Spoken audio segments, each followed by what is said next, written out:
السلام علیکم ورحمۃ اللہ وبرکاتہ۔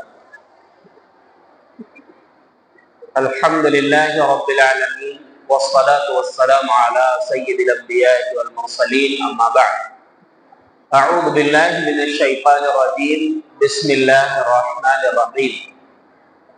وضرب اللہ مثلا للذین آمنوا امرأة فرعون اذ قالت رب ابن لي عندك بيتا في الجنة ونجني من فرعون وعمله ونجني من القوم الظالمين۔ ومريم ابنة عمران التي أحصنت فرجها فنفخنا فيه من روحنا وصدقت بكلمات ربها وكتبه وكانت من القانتين۔ اللهم صل على محمد وعلى آل محمد كما صليت على إبراهيم وعلى آل إبراهيم إنك حميد مجيد۔ اللهم بارك على محمد وعلى آل محمد كما باركت على إبراهيم وعلى آل إبراهيم إنك حميد مجيد۔ رب اشرح لي صدري ويسر لي أمري واحلل عقدة من لساني يفقهوا قولي۔ اللهم انفعنا بما علمتنا وعلمنا ما ينفعنا وزدنا علما۔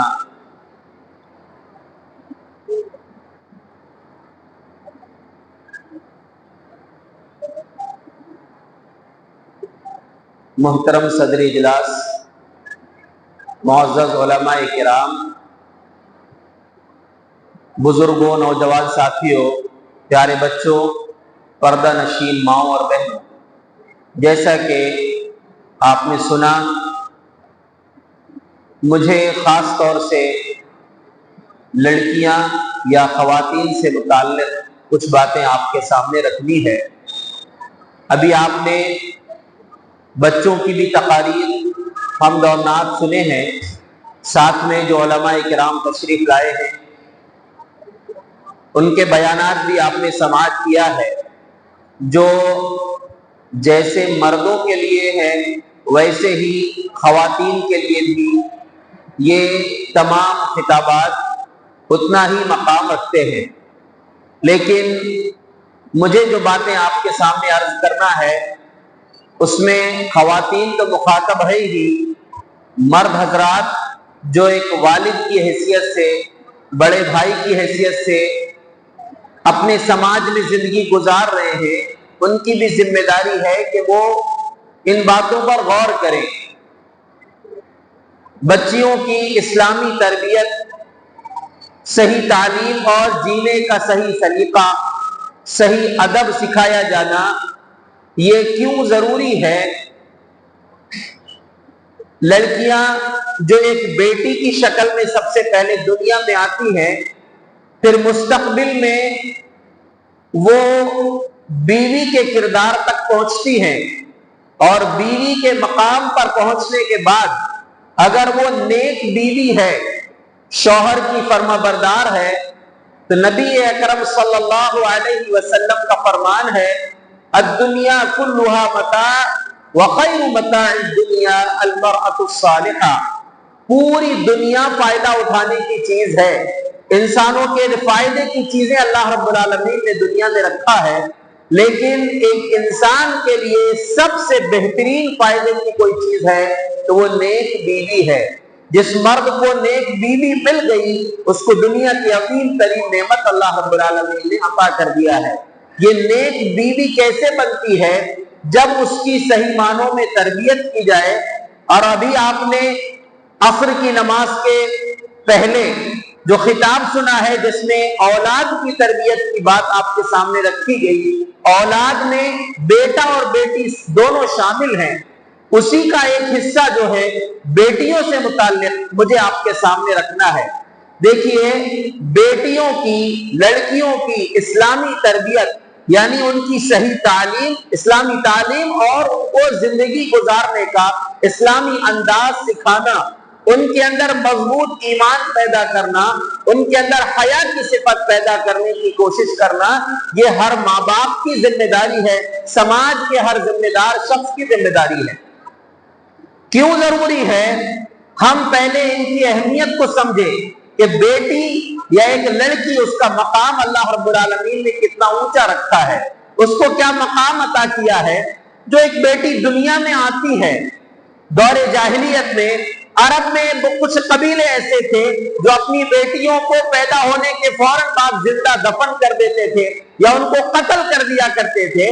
اللہ رب العزت نے بیٹی کی حیثیت سے اس کو ایک مقام عطا کیا ہے۔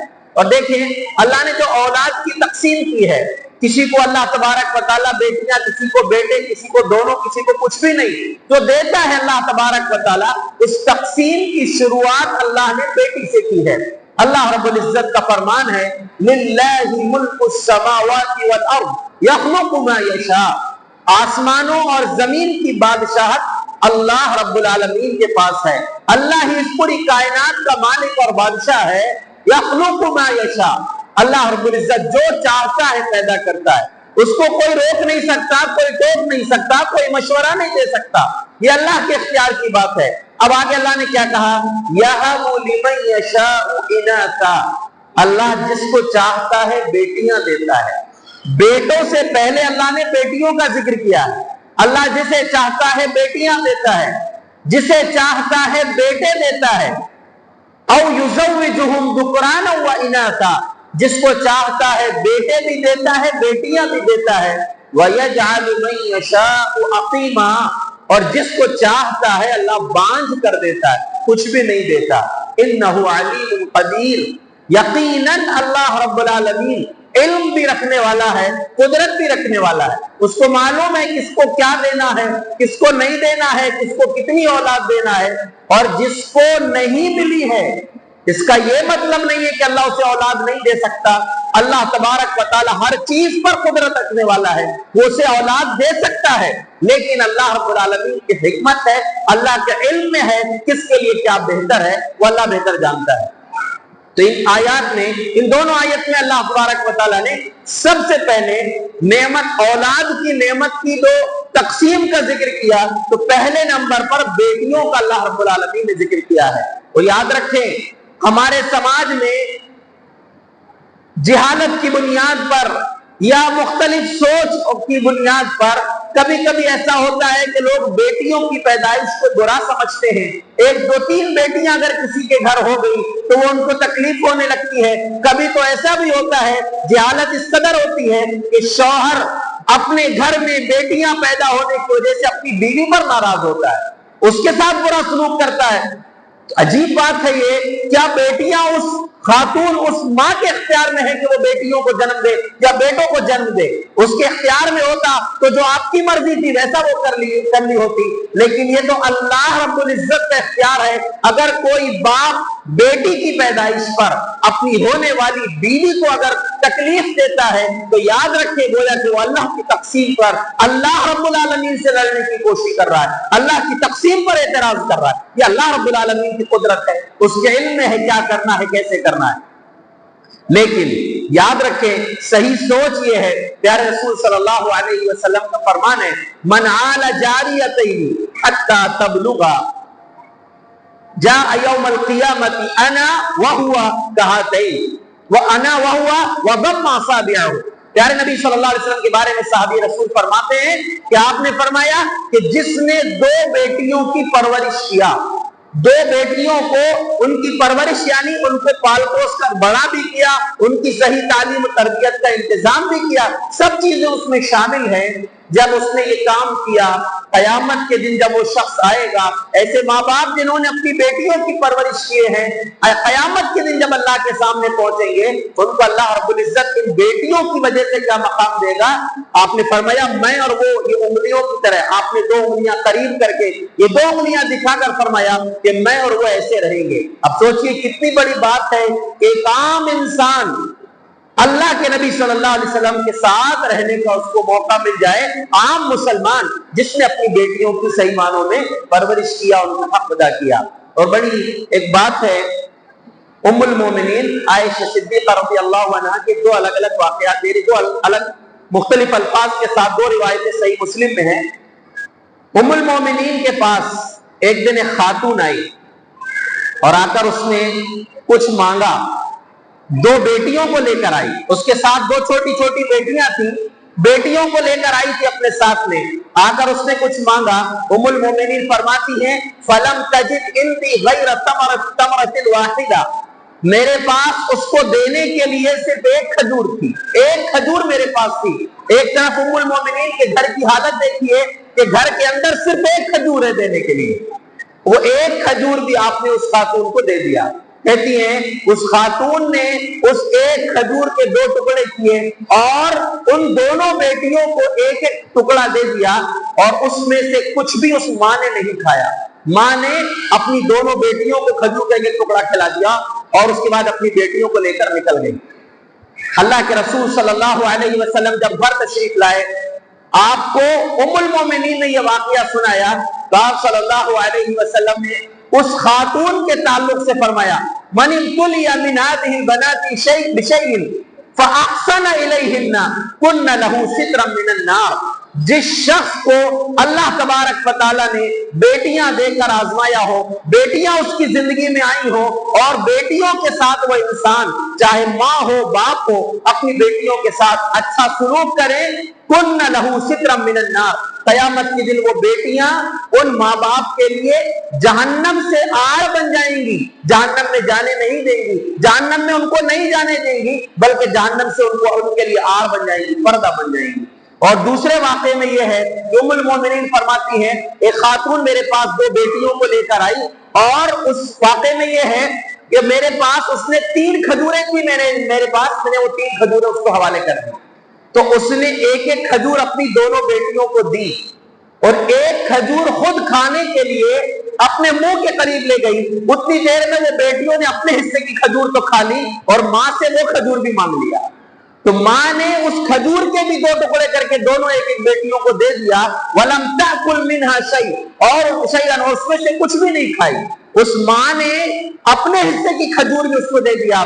یہاں پر ایک بات یاد رکھیں، کچھ نوجوان جوانی پر پہنچنے کے بعد اپنے ماں باپ سے کہتے ہیں تم نے ہمارے لیے کیا کیا ہے؟ یہ سوال پوچھنے کا، یہ بولنے کا حق کسی اولاد کو نہیں ہے۔ یاد رکھیں ماں اور باپ وہ عظیم نعمت ہے جو اپنے حلق کا نوالا بھی آپ کو کھلا دیتے ہیں، ان کو اپنی بھوک پیاس کی پرواہ نہیں ہوتی، وہ اپنی بھوک کو مار کر، اپنی خواہشات کو مار کر آپ کی خواہشات کو پورا کرتے ہیں۔ ماں نے اپنے حصے کی کھجور بھی دونوں بیٹیوں کو کھلا دی اور اپنی بیٹیوں کو لے کر چلی گئی۔ ام المومنین فرماتی ہیں اس کی یہ ادا مجھے بڑی اچھی لگی۔ پیارے نبی صلی اللہ علیہ وسلم جب گھر تشریف لائے تو میں نے آپ کو جب اس کا یہ واقعہ بتایا تو آپ نے فرمایا اعتقہ اللہ من النار، اللہ تبارک و تعالیٰ نے اس خاتون کو جہنم سے آزاد کر دیا، یا پھر آپ نے یہ فرمایا کہ اللہ رب العالمین نے اس کے لیے جنت کو واجب کر دیا۔ تو بیٹیوں کے ساتھ بہتر سلوک کرنا، ان کی خدمت کرنا، ان کی تربیت، ان کی پرورش کرنا، یہ بڑی قسمت والوں کی بات ہے اور بڑے خوش نصیب ہیں وہ لوگ۔ اور دیکھیے ابتلا، اللہ کے نبی صلی اللہ علیہ وسلم نے فرمایا کہ بیٹیوں کے ذریعے جس کو آزمایا گیا ہو، آزمائش کئی انداز میں ہو سکتی ہے، گھر میں ایک بھی بیٹا نہیں ہے، بیٹیاں ہی بیٹیاں اللہ نے دیا ہے، یا پھر بیٹیاں دیا ہے رشتے نہیں آ رہے ہیں، یا مشکل سے بیٹی کا رشتہ ہوا تھا کچھ دن بعد بیوہ ہو گئی، یا شوہر نے طلاق دے دیا، گھر کے حالات نہیں بنے، وہ اب واپس اپنے گھر آ گئی ہے۔ کئی انداز ہو سکتے ہیں بیٹیوں کے ذریعے آزمائش کے، ہر آزمائش پر جو ماں باپ ثابت قدم رہیں اور اپنی بیٹیوں کی پرورش، ان کی ذمہ داریوں کو پورا کرنے کی فکر کریں، اللہ تبارک و تعالی بیٹیوں کے ساتھ بہتر سلوک کرنے کے بدلے میں ان کے لیے ان بیٹیوں کو جہنم سے آڑ بنا دیں گے۔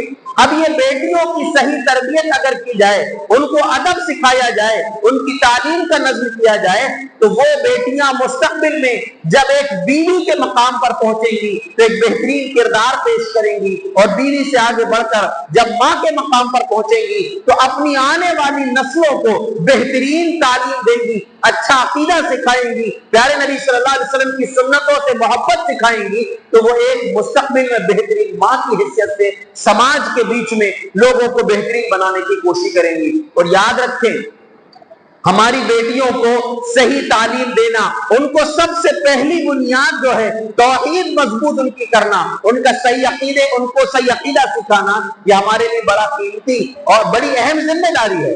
اور جن لڑکیوں کے اندر، جن خواتین کے اندر عقیدہ مضبوط ہوتا ہے، ان کی توحید مضبوط ہوتی ہے، وہ کئی مشکل مراحل میں بڑے بڑے لوگوں کے لیے ان کا سہارا بنتی ہے۔ بلکہ اگر آپ اسلامی تاریخ کو دیکھیں تو سب سے پہلا مرحلہ نبی صلی اللہ علیہ وسلم نبوت کا تاج پہن کر رسالت کی ذمہ داری کو لے کر جب اپنے گھر پہنچے ہیں اور آپ کو اپنی جان کا خطرہ لاحق ہوا، گھر آ کر کہا زملونی زملونی، مجھے چادر اڑا دو۔ آپ گھبرائے ہوئے تھے، کہا کہ انی خشیت علی نفسی، مجھے میری جان کا خطرہ ہے۔ جو واقعہ آپ کے ساتھ غار حرا میں پیش آیا تھا اس وجہ سے آپ گھبرائے ہوئے تھے۔ تو پیارے نبی صلی اللہ علیہ وسلم نے جب یہ بات کہی تو آپ کی سب سے پہلی جو بیوی تھی جو 15 سال سے آپ کے ساتھ تھی، ام المومنین خدیجہ رضی اللہ عنہا، انہوں نے کئی تاکیدوں کے ساتھ بڑے مضبوط ترین انداز میں نبی صلی اللہ علیہ وسلم کو تسلی دی تھی۔ یہ ایک عورت کی تسلی ہے جو پیارے رسول صلی اللہ علیہ وسلم کے نبی بننے کے بعد سب سے پہلے جس کی جو تسلی آپ کو ملی ہے۔ کیا آپ نے فرمایا ام المومنین خدیجہ رضی اللہ عنہا نے کلا واللہ ما یخزیک اللہ ابدا، ہرگز نہیں، اللہ کی قسم، اللہ آپ کو کبھی بھی رسوا نہیں کرے گا۔ انک لتصل الرحم، یقیناً آپ رشتوں کو جوڑتے ہیں، وتحمل الکل، جو بوجھ اٹھا نہیں سکتے ان کو بوجھ اٹھا کر ان کی منزل تک پہنچا دیتے ہیں، وتکسب المعدوم، جو کمانا نہیں جانتے ان کو کما کر دیتے ہیں، وتقری الضیف، آپ مہمانوں کی عزت کرتے ہیں، وتعین علی نوائب الحق، اور اچھے کاموں میں آپ لوگوں کی مدد کرتے ہیں۔ اتنی خوبیوں کا مالک انسان اتنی آسانی سے ذلیل و رسوا نہیں ہو سکتا۔ تو جو تسلی دی ہے خاتون نے دی ہے۔ اسلام کے لیے پہلی شہید جو ہے وہ حضرت سمیہ رضی اللہ عنہا ہے۔ تو ایک عورت کو جو واقعی اس لائق بن جائے کہ وہ سماج کے لیے، معاشرے کے لیے بہترین کارگر ثابت ہو، جو اپنی گود میں پلنے والی نسل کو بہترین رخ دے سکے، اس کے لیے ضروری ہے کہ جب وہ خاتون ایک بیٹی کے مقام پر ہو تو اس کی صحیح تربیت اور اس کی تعلیم کا انتظام کیا جائے۔ بڑی خوشی ہوئی یہاں پر کہ بار بار یہ جملہ سننے کو ملا، بچیوں کو سند تقسیم کرتے وقت ان کے ناظرہ قرآن کی تکمیل، اور اس میں سے بہت سی بچیاں یہاں نہیں تھی، اور یہ خبر، یہ جملہ آپ نے بار بار سنا کہ جامعہ محمدیہ منصورہ مالیگاؤں میں زیر تعلیم ہے۔ یعنی یہاں سے پڑھنے کے بعد اب وہ عالمہ بننے کے لیے منصورہ پہنچی ہے۔ ایک واقعہ مجھے یاد آیا، میں ناندیڑ میں تھا، ناندیڑ مہاراشٹر کا ایک شہر ہے، تو وہاں پر جامعہ محمدیہ منصورہ مالیگاؤں کے ایک استاد آئے تھے، نیاز احمد عبد الحمید طیب پوری رحمت اللہ علیہ، ان کا انتقال ہو چکا۔ وہ وہاں بچیوں کو بھی جو ہے غالباً صحیح بخاری وہ پڑھاتے تھے۔ تو جب وہ آئے تو میرا نیا نکاح ہوا تھا، تو مجھ سے پوچھے آپ کی بیوی عالمہ ہے؟ تو میں بولا نہیں، عالمہ نہیں ہے، عالمہ۔ تو انہوں نے دوسرا سوال کیا، عالمہ ہے؟ تو میں کہا نہیں، وہ نہیں، وہ بھی نہیں۔ تو عالمہ کا عین سے عالمہ کا مطلب ہوتا ہے علم والی، اور حمزہ سے عالمہ کا مطلب ہوتا ہے تکلیف دینے والی۔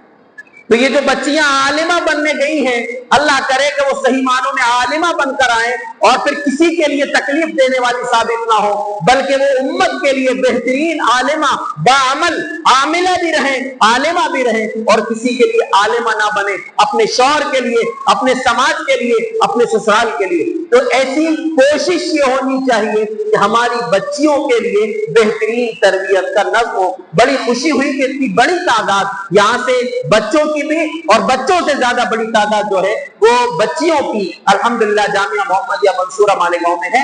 اللہ رب العالمین انہیں خوب ترقی عطا فرمائے، علم نافع عطا فرمائے، اور ان کو بہترین باعمل عالمہ بنا کر اللہ تبارک و تعالی سماج کے لیے فائدہ مند بنائے۔